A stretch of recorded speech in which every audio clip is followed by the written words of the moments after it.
Hey guys, welcome to today's training session.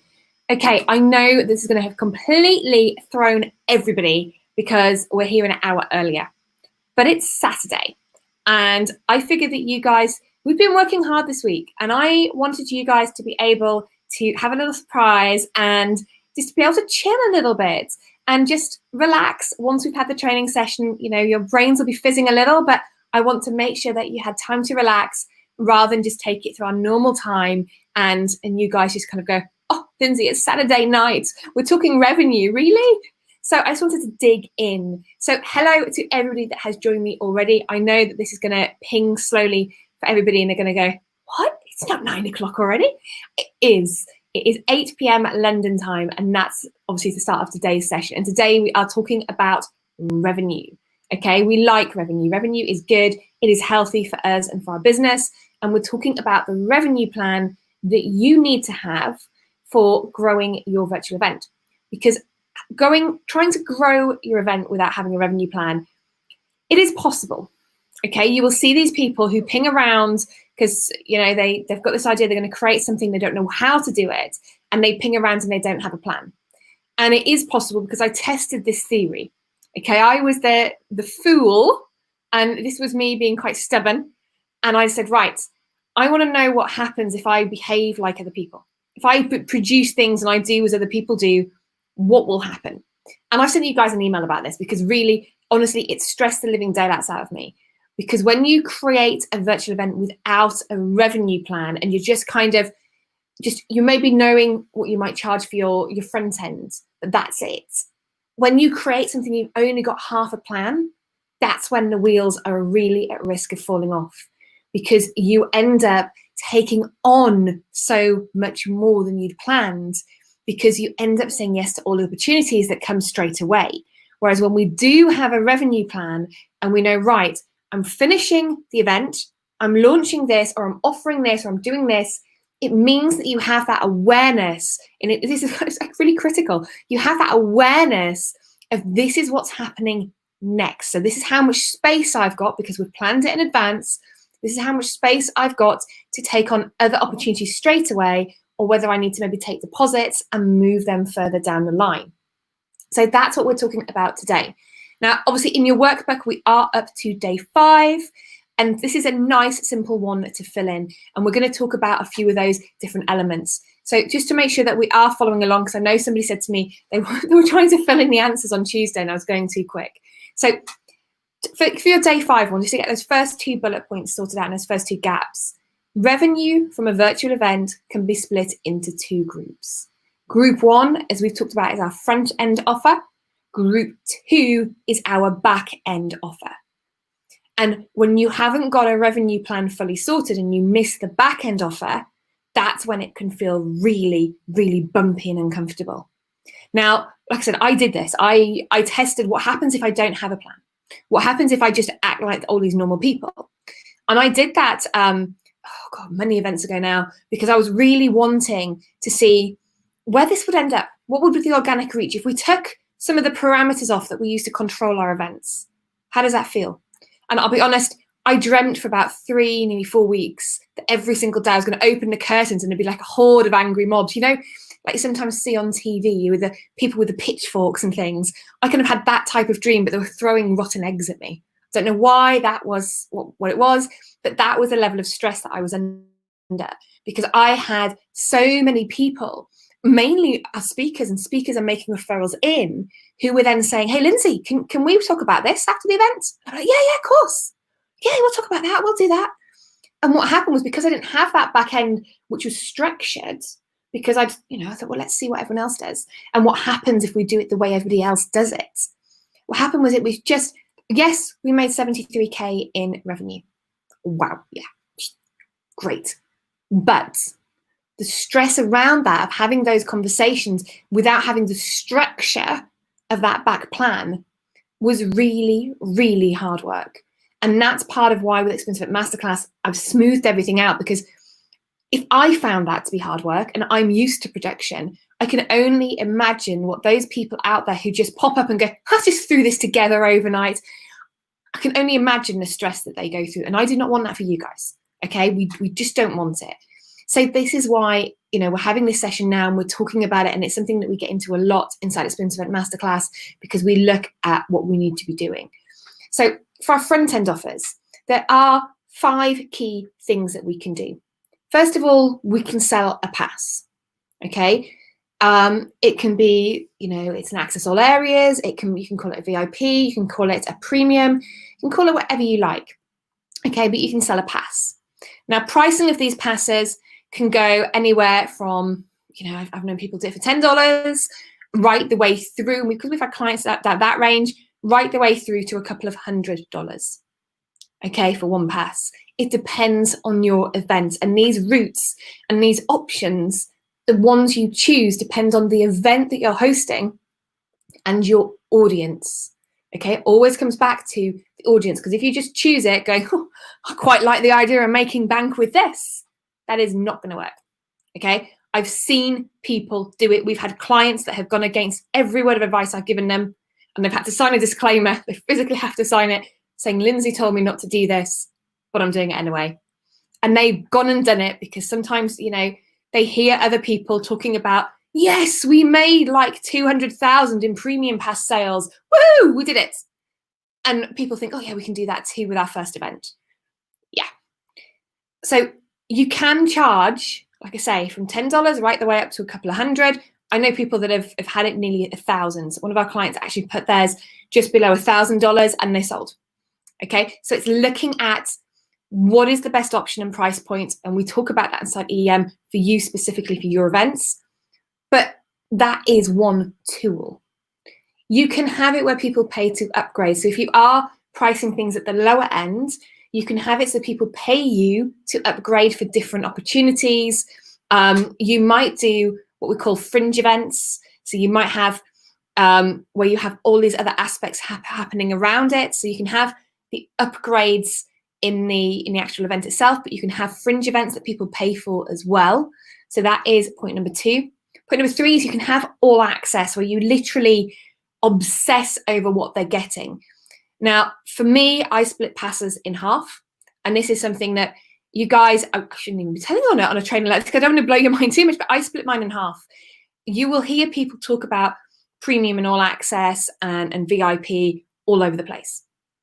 For me, they are 2 very different things.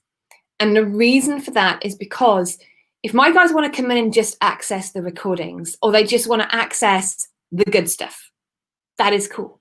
They can get access to that. If my guys want to come in and they want to access way more, and they want all of the transcripts, they want the executive summaries, and they want everything else, then that is a premium. And they're going to pay for that. And that is an all access cost, because it's different, because the amount of work that goes into creating that is so much more than just giving people access to video content. Okay, so there's lots of things that we can do there. So that's point number 3. So we've got our passes, we've got our all access, we have the upgrades for events. One of the other ones that you probably haven't even thought about yet is swag. Okay, people love it. When we have done this for our events and we've done it for clients, honestly, they absolutely go crazy for it. In fact, I've got an idea for one of our events coming up, and I'm like, oh, quite like that, because I know people will go nuts for swag. Because who doesn't? Who does not go somewhere and the first thing you do is you go in the gift shop? Yeah, put a 1 in the comments if the first thing you do is go past the gift shop. Any attraction you go to, the gift shop is always nicely positioned, because we all love a good bit of swag. And if you position your event properly, people will buy in for the swag. And you can make money off it the same as you would with any physical product. Obviously, it's a little bit more complicated because we have to think about shipping, because how are we going to get this to them? Because we're not in the real world with a booth. But it's a really, really good thing. And it works 2 ways, because actually beyond just getting the revenue, you get the hype. And when people are hyped and they're turning up with their swag on and they look cool, they buy in. In fact, today, I've just got, you guys probably can't see it that well, I've got my antique archaeology t-shirt on, because I'm a huge fan of the boys. I watch antique archaeology every single day with a coffee. That's one of the first things I do to wake up, have my breakfast, and I watch antique archaeology. As soon as I went to Nashville, what did I do? I had to go to the store. I had to go get some swag to say, I've been here, because that's what it is. People love it. So you can have swag as an option. Okay, you don't have to have all of these, guys. I'm very aware that some of you might be sitting watching going, oh, Lindsay, there's a lot. You do not have to have all of them. You might just have one. Particularly for your first event, you might just have one of them. Okay, so it's thinking about what that might look like. And again, I want you to just keep thinking back as I'm talking about these options. What would my audience like, and what is it that they would need?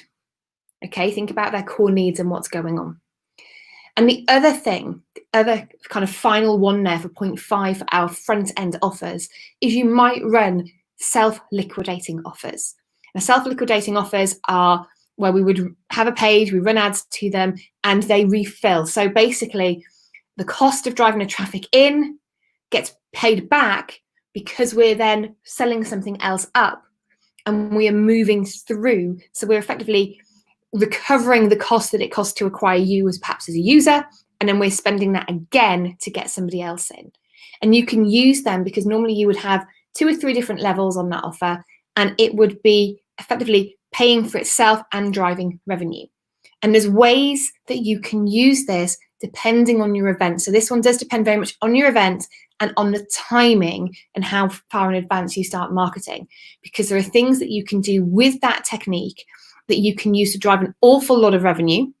Okay, an awful lot. A friend of mine literally just put hers out last week, and she's put it out, I think it's about $27. And last I saw, she was at, I think it was 6,000. She definitely passed 5. I'm sure it was 6, maybe 7,000 this morning, last I saw. So these are great little things that you can use, but you can stagger them in depending on your event and depending on the way you structure the rest. And we're talking about that over the course of the next couple of days, particularly in the exclusive pre-training that we're doing inside Experience Event Masterclass, which is for all those people that opt in before that bonus expires. And you guys will be getting an email about this because the bonuses expired yesterday.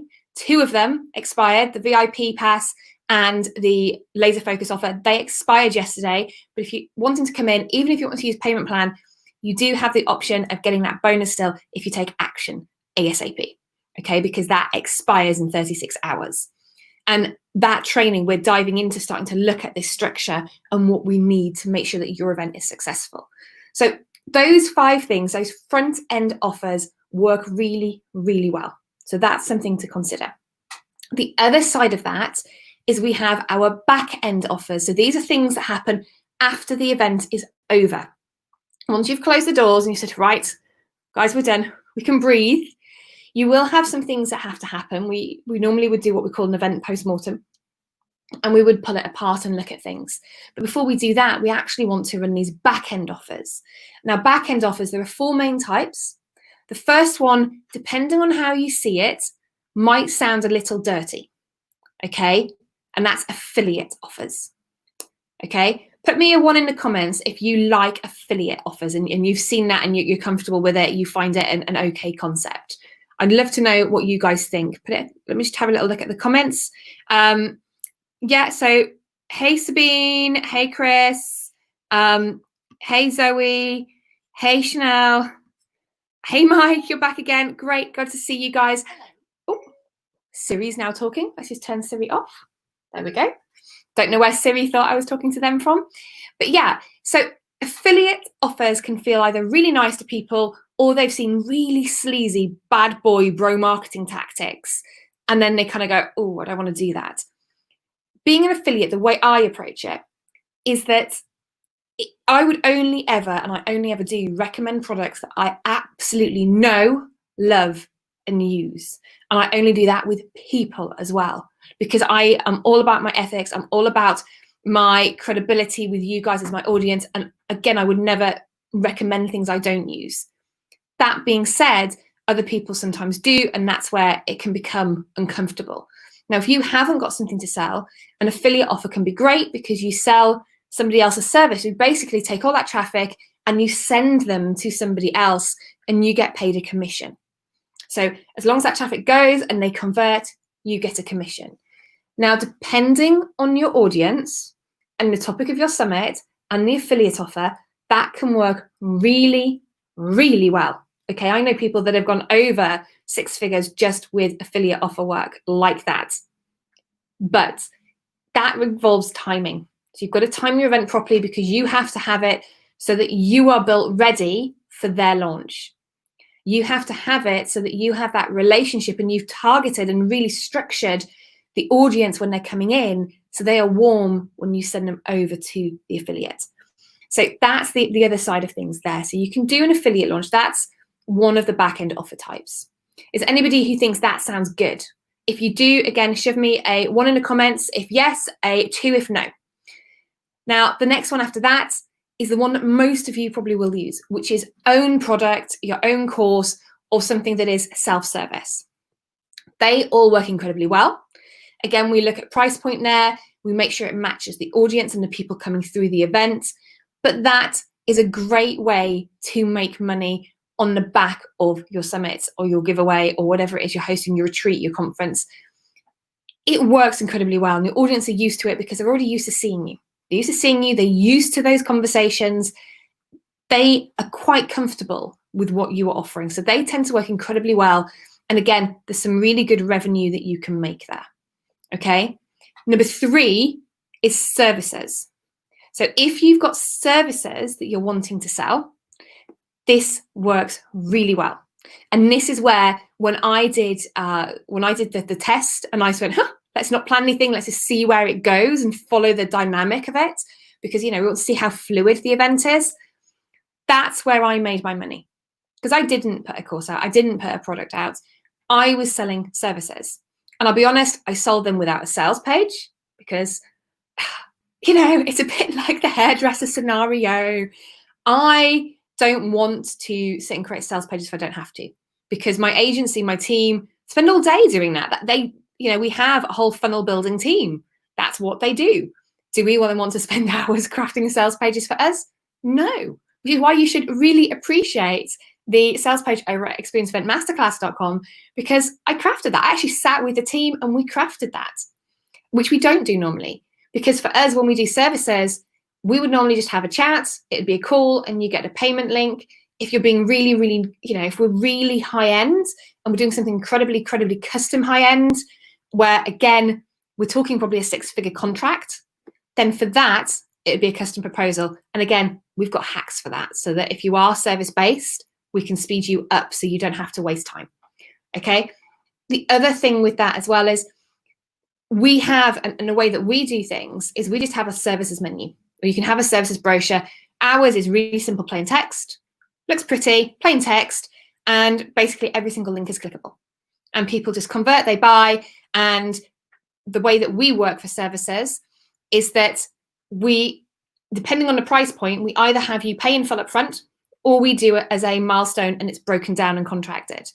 Either way, that our rule is no worky, no pay. So if you don't pay for it, we don't work. And that's because I've been in the services industry a very long time. And anybody who's service-based, take this please as an extra bonus tip. Never, ever, ever work where you are getting paid in arrears. Okay, ever. Because it's not a healthy business model. It's going to cause you a lot of problems. So for us, that's the way that we do it. So what happened with ours when we didn't put a plan in the background and we wanted to follow that fluidity, the way that we were able to make that money is because we already had other things we could call upon and went, okay, here's a chat, let's hop on a call, chat, here's a payment link, done. Chat, here's the services brochure, pick which ones you want, click the link, you're done. For those where we couldn't fit them in, then that was dead simple. Here's the deposit link, pay the deposit, and that confirms the times that we've agreed. And that's another way of doing it. And for us, we then booked work in for another 18 months in advance.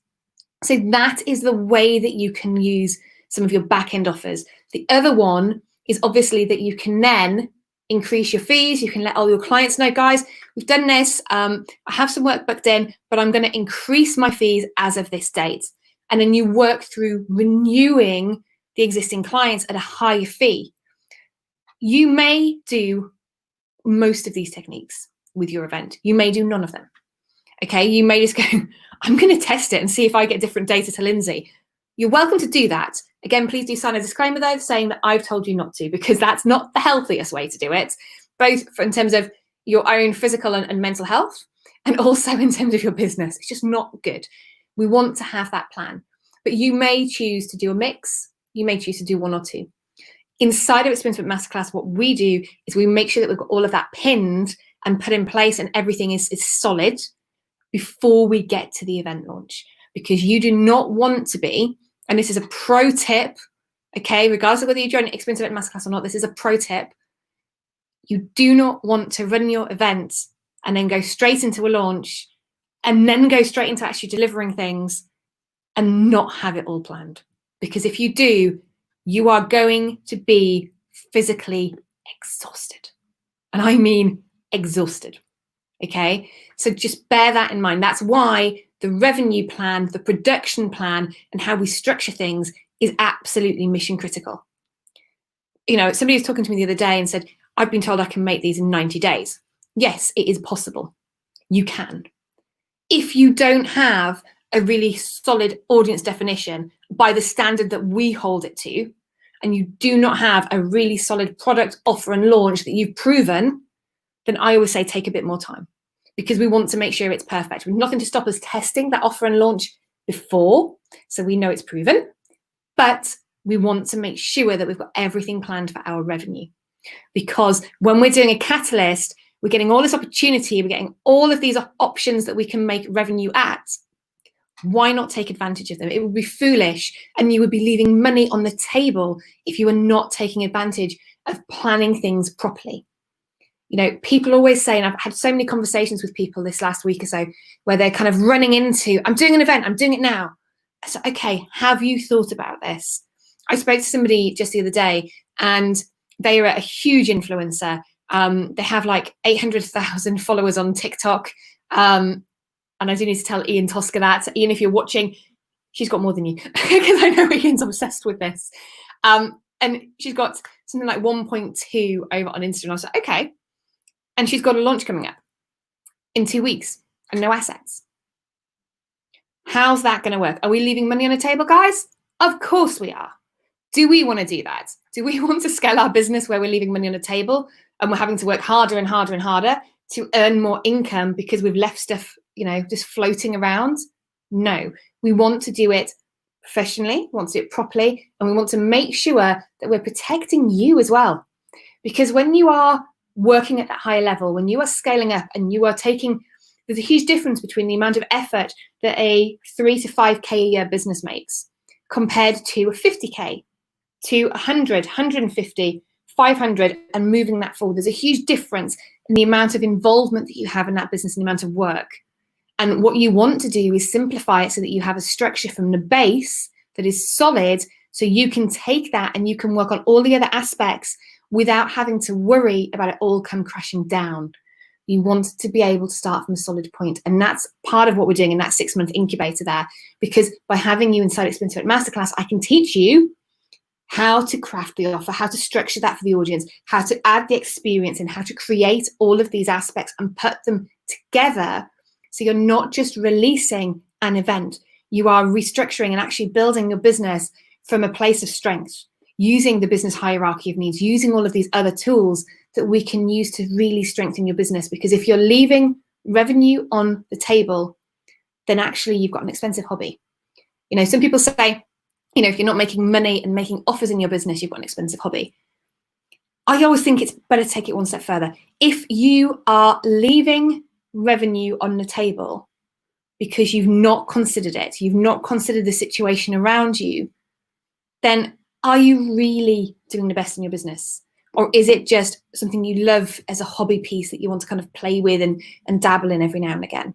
For me, there's certain parts of business I just think is hardcore, it's hard-coded. We have to do certain things to protect the business, okay? And that revenue plan is part of it. So for the homework for today's topic, what I want you to do, guys, is if you just take a little look at your workbook, okay, you will notice the homework where we have 2 tasks. It's just 2 tasks a day, dead simple. I want you to think about your audience and your event that you're thinking of planning. And I want to know, what routes to revenue do you think would work with your audience and why? Okay, what front end, group 1, routes to revenue do you think would work for the event that you're planning and why? Okay, number one. Number two is, what of the group 2 things and our back-end offers do you think would work best in your business right now? Okay, is it a mix of them? Is it a couple of things? What is that? Okay, because if you are fully service-based, and I'll give you this as an example, if you're fully service-based and you do not have a standalone product that can be self-service, it's a course, if you do not have that and you're wanting to create an event that launches in 3 months, is that something that you're wanting to add in now? Or do you want to run through and see the impact it has on your services so that you can then perhaps have the revenue to be able, and the cash flow to be able to kind of say, right, now we can afford to take our focus from here, go along over to here and say, right, now we're building this. Because sometimes it's not practical to build something straight away. Sometimes you have to kind of take that route, particularly if you're service-based, because you have to kind of reposition yourself out of the business and away from the clients so that you can actually work on delivering your self-service elements. So have a think. They're your 2 homework tasks. What are your front-end offers going to be, do you think, based on the plan so far? Like I say, these will change as you dive into your projections. A good chance that as we dive into pre-production inside EEM, that you will kind of go, oh, yeah, actually, scribble it out. I want to do this. That's fine, but let's start to craft something around it now. Let's start to get our thinking plan in place. Have a think about what those things would be. Have a think around what those prices might be. I'd be really fascinated to see where you guys fall in terms of price as well, because pricing these things is the other side of the coin. We need to know what we're offering, and we need to know that it's going to work for the audience. Then we need to look at the price points and what's going to work based on your goals, okay? Because, for example, if you are all about the back-end offer and the front-end offer is just to pay for your time setting the event up, that is a very different price point to if you want to make all the money at the front and you've got no back-end offer, okay? And it's, again, we need to look at what's best for you and your business and your long-term goals, because sometimes putting all that weight on the front end, it's a bit like having a ship and putting a giant rock on the front of it. It's going to sink it down, okay? So have a think. Pop your answers into the homework thread. There will be a new homework thread getting posted up for day 4 shortly, day 5 even. Day 4's homework thread, do make sure that you've commented on it. My success coaches will be kind of reaching out. I'm trying to reach out to you guys as well. I know it's taking me a little bit longer to get through everybody individually myself, but I am trying to get to all of you. If you've got any questions, please do not sit there and be stressed and think, oh, I don't understand the things I don't get. Just DM me, drop me a message, and I will reach out to you and I'll come back to you. If you want to email me, my name is on the screen for you to be able to spell it, because I know nobody can ever spell Lindsay, Lyndsey, and you can email me at lindsay@lindsayfox.com. What I highly suggest you guys do, though, if you are thinking about creating an event, is do come and have a look at experienceeventmasterclass.com, because, and it's on the link down there below, the doors close Tuesday night. Okay, they're not staying open for much longer. The offer for the exclusive pre-training that is members only happens, that training happens on Monday. Okay, Monday evening my time, and I'm in London, so Monday evening London time, that is when it happens. So for you guys, if you want to be part of that training, you've got less than 36 hours to get yourself in the door, because that bonus is going to expire. That'll be it, it'll be gone. And then, it's just a case of the doors will be closing. So do make sure that you are joining us inside. And if you've got questions, drop me an email. When you get your emails even, because there is an email coming out after this live stream, when you get the email, click the link in there and it will, my system, I've kind of written you a little kind of love note if you don't purchase and you have a look at the sales page, inviting you to book a call. Because I know that sometimes it's really hard to remember what to do to book calls with people. So I've just written kind of a little love note to come out just automatically. I'm not going to pretend that I'm just sending them because I'm sitting there. I've written that because I want to make sure that if anybody's wanting to join us and they've got questions or they've got concerns, we've answered them. We've made sure that we've addressed those worries. We've answered all of those things. And do keep an eye in the community group here. And do keep an eye over on email, because I'm going to send out another email tomorrow with a link to all of these little videos I've made for you that answer all of those kind of little questions that might be running around your head, like, do I have time for this? Is this the right investment for my business? Is it too technical? I've got a little page with all of those answers on video coming as well. And I obviously have been dropping them into the group, as you'll see already. So do not worry or kind of sit there if you've got questions. Dive in. You can either watch some of those videos, you can reach out to me on email, on DM, you can hit reply to any emails that I send you as well, and I personally pick them up, okay? Just make sure that you get in, because once these doors are closed, that's it. I probably will reopen them later in the year, yes, because I'm not going to say that I'm not, because, you know, it is on my plan. The difference is that I'm not going to be using pricing to help people who are pivoting right now for COVID. It will be going back up to its full price, okay? And EEM will be getting charged at that higher price point. It will not be this low again. And that's why we have that payment plan down there at the $300 a month for 6 months, and we have the pay in full, okay? And there is an extra little offer in there, which is the offer creation one-on-one with me. If you do want to come and join us and you choose to pay in full, there is the offer creation, and that is a 60-minute call with me personally, going through where we get down and dirty in your business, in your offer, and we make sure it's perfectly crafted. Okay, so guys, check it out. Like I say, make sure you've got all those answers. I'll just run through them for one final time for your workbook for those following along. And that is that for number 1 and 2, group 1 is our front end offer. Group 2 is our back end offer.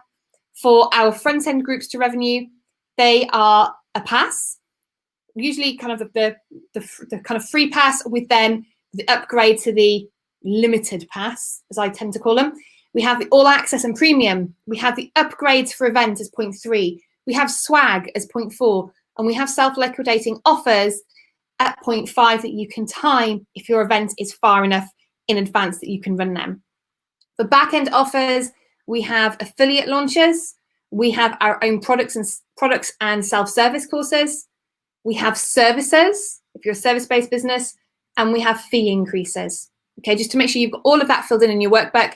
And like I say, do make sure you answer the homework questions, and do check out experienceeventmasterclass.com. Because like I say, I will feel really bad if somebody turns around to me, and somebody always does every time I launch something, and they turn around to me the day after the cart's closed and go, I didn't know.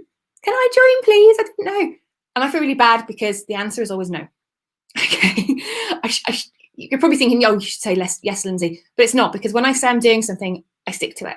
So when the cart closes, it's closed. So I will remind you lots. I'm not being spammy. I'm not being funny when I keep saying about it. It's just because I do not want that person to be somebody that's really adorable and kind of does the Puss in Boot face and goes, oh, please let me in. It's because it's not going to happen. Okay. And I don't want anybody to miss out on that members only training, because again, that is really high level. I'm dead excited. The workbook's here, ready and waiting. It's going to be amazing. And I don't want anybody to miss out on that as well, who could have, just because they decided to sit on the fence for an extra couple of days and not take action. Okay, so hopefully you've enjoyed that now, guys. Like I say, tomorrow, just so you know, tomorrow's topic, we are talking, because we are doing it on Sunday as well. Tomorrow we're doing a live Q&A. So bring your questions, bring the questions. Okay, and we're talking about what a virtual event production looks like. What does this look like to produce this thing that we've talked about? What is the realistic timescales? What does it come across as?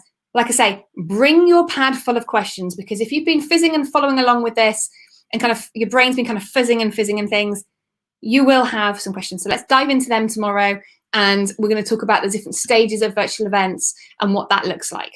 Okay, so that's tomorrow. If you're watching, hashtag replay me, and I look forward to seeing you all then. All right, I'm just going to check the comments for one last thing. Yeah, I think I've answered everything on there for now, and I will see you guys later. Okay, ciao for now.